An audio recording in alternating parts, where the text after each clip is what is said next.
जिसके घर पे मीटर की रीडिंग 600 से कम है उसको बिजली का बिल 0 आएगा। मेरा बिजली ਦਾ ਬਿੱਲ ਪਹਿਲਾਂ 1 ਸਾਲ ਪਹਿਲਾਂ ਆਵਾ ਤਾਂ ਤੇ ਹੁਣ ਵੀ 1 ਸਾਲ ਹੋ ਗਿਆ ਵੀ ਵਾ ਆਂਦਾ ਨਹੀਂ ਹੈਗਾ ਜਦ ਆਹ ਭਗਵੰਤ ਮਾਨ ਦੀ ਸਰਕਾਰ ਬਣੀ ਆ ਜੀ। ਮੁੰਡਾ ਸਾਨੂੰ ਛੋਟਾ ਕਹਿੰਦਾ ਪਿਛਲੀ ਵਾਰੀ ਬਿੱਲ ਕਿੰਨਾ ਆਇਆ था माँ 3500 रुपया कहना ऐसी 0 आया। माँ पे ऐसा मुख्यमंत्री पूरे इंडिया में बनना चाहिए।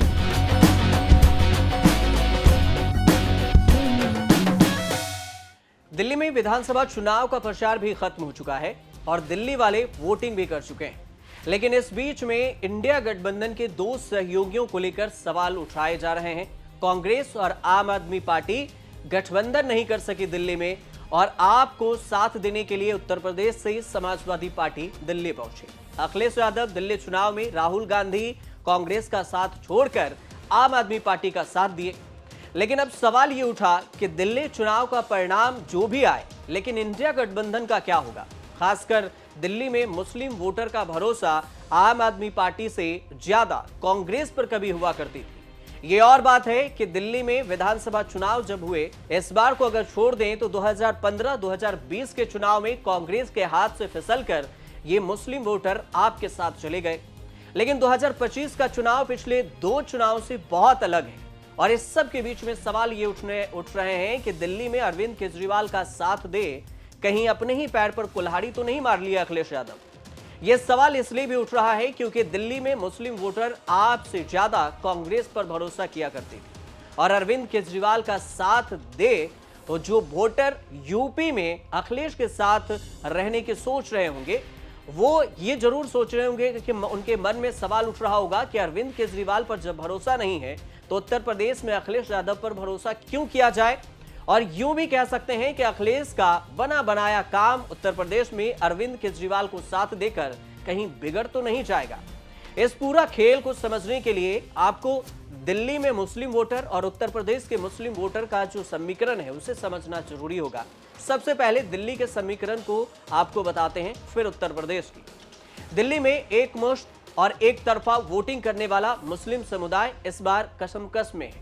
असदुद्दीन ओवैसी और कांग्रेस की तरफ से राहुल गांधी ने जिस सियासी तेवर को तैयार किया और जिस सियासी तेवर के अंदाज में दिल्ली में चुनावी समा बांधे हैं, उसके चलते मुस्लिम बहुल सीटों पर समीकरण बदल गए और इसके चलते मुस्लिम मतदाता कंफ्यूज भी हो गए।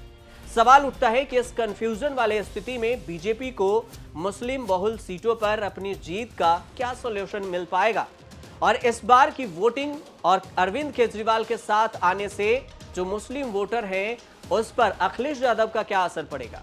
दिल्ली दंगों के दौरान देखें तो आम आदमी पार्टी के रवैये बिल्कुल अलग रहे, उनकी विचारधारा भी बदलती रही और एक बड़ी वजह यह भी है जिसके चलते मुस्लिम सीटों पर कांटे की टक्कर वाली स्थिति बन गई। दिल्ली में 13% मुस्लिम वोटर हैं, जिसमें से 12 सीटों पर 30 से 50% के बीच में माने जाते हैं मुस्लिम वोटर। 2020 में मुसलमानों ने एकजुट होकर आम आदमी पार्टी के पक्ष में वोट किया था, लेकिन इस बार AIMIM ने सिर्फ 2 उम्मीदवार उतारे, ओखला और मुस्तफाबाद सीट पर। दोनों ही कैंडिडेट दिल्ली दंगे के आरोप में जेल में बंद हैं। कांग्रेस के 7 और आम आदमी पार्टी के 5 मुस्लिम कैंडिडेट दिल्ली विधानसभा चुनाव में किस्मत आजमाने के लिए उतरे। वोटिंग भी हो गई। अब इस तरह बीजेपी को छोड़कर सभी दलों ने मुस्लिम बहुल सीटों पर पूरी ताकत झोंक दी और उन्हें लुभाने के लिए हर संभव प्रयास किए। बाबरपुर, गांधीनगर, सीमापुरी, चांदनी चौक, सदर बाजार, किड़ाड़ी, जंगपुरा और करावल नगर समेत 18 सीट ऐसी है जहां पर मुस्लिम आबादी 10 से 40% मानी जाती है और इन सीटों में मुस्लिम समुदाय निर्णायक भूमिका अदा करते हैं।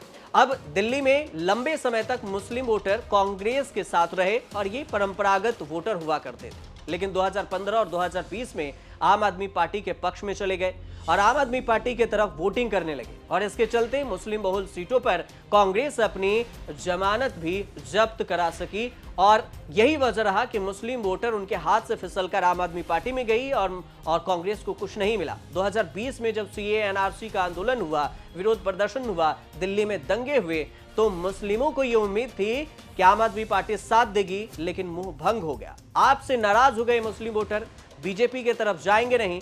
कांग्रेस को अगर वोट डालते हैं तो ये चांस कुछ ज्यादा बन रहा है। दिल्ली के सभी मुस्लिम बहुल सीटों पर मुस्लिम मतदाता कशमकश की स्थिति में इसी वजह से है।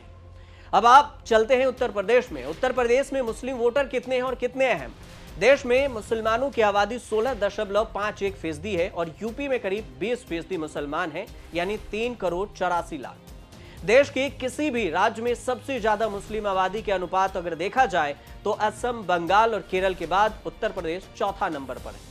असम में 34%, जम्मू कश्मीर में 68%, केरल में 26% और बंगाल में 27%, यूपी में 20% मुस्लिम वोटर हैं, मुस्लिम आबादी।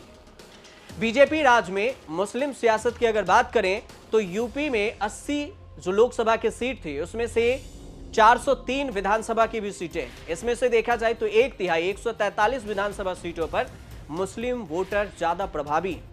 43 सीटों पर ऐसा असर है कि मुस्लिम उम्मीदवार यहां अपने दम पर जीत हासिल कर सकते हैं और इन्हीं सीटों पर मुस्लिम विधायक भी बनते रहे।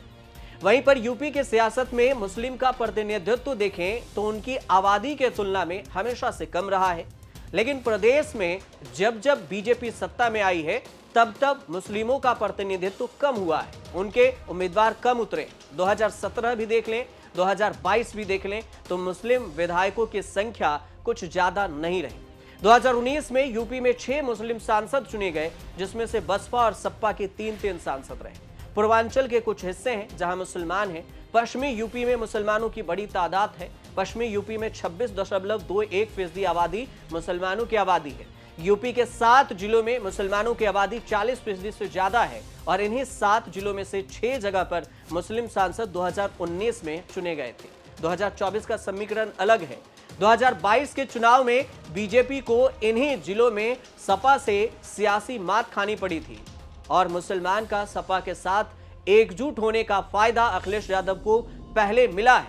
सपा 47 सीटों से बढ़कर 111 सीटों पर पहुंच गई और अगर CSDS की रिपोर्ट देखें तो 83% मुस्लिम सपा के साथ थे। बसपा और कांग्रेस के मुस्लिम उम्मीदवारों को भी मुसलमानों ने वोट नहीं किया था। असदुद्दीन ओवैसी की पार्टी AIMIM भी मुस्लिमों की तरफ से नकार दिए गए, इन्हें भी उतना वोट नहीं मिला। इतनी बड़ी तादाद में मुस्लिम समुदाय ने किसी एक पार्टी को 1984 चुनाव के बाद वोट कभी नहीं किया। लेकिन यही अगर 2025 के समीकरण को देखा जाए विधानसभा चुनाव के नजरिए से, तो फिर अखिलेश यादव अगर राहुल गांधी से छिटक रहे हैं और अरविंद केजरीवाल के साथ गए हैं, तो अरविंद केजरीवाल से अगर मुसलमानों का भरोसा दिल्ली में अगर उठता है और टूटता है तो फिर इसका सीधा असर उत्तर प्रदेश में भी पड़ेगा और अखिलेश यादव से छिटक कर कांग्रेस के साथ मुस्लिम वोटर जा सकते हैं। हालांकि कितने मुस्लिम वोटर गए, कितना कांग्रेस छोड़कर बीजेपी में या फिर बीजेपी और कांग्रेस को छोड़कर आम आदमी पार्टी के पास गए, ये सारा समीकरण जब यहां 8 फरवरी को दिल्ली में मतदान के बाद जो परिणाम आएंगे उसमें वोटिंग परसेंटेज भी आते हैं और उसके हिसाब से पता चलेगा कि दिल्ली में मुस्लिम वोटर किस क्षेत्र में कितनी आबादी के हिसाब से वोट डाले गए। उस हिसाब से अगर देखा जाए तो उत्तर प्रदेश का समीकरण भी निकाला जा सकता है। फिलहाल जो समीकरण बन रहा है कि अखिलेश यादव जो अरविंद केजरीवाल के साथ गए हैं तो इससे राहुल गांधी को फायदा होगा, अखिलेश यादव को ही नुकसान होगा। इसको लेकर हमने ये रिपोर्ट आपके सामने रखी। आपको अच्छी लगे तो कमेंट जरूर कीजिएगा और देखते रहिए न्यूज़ तक।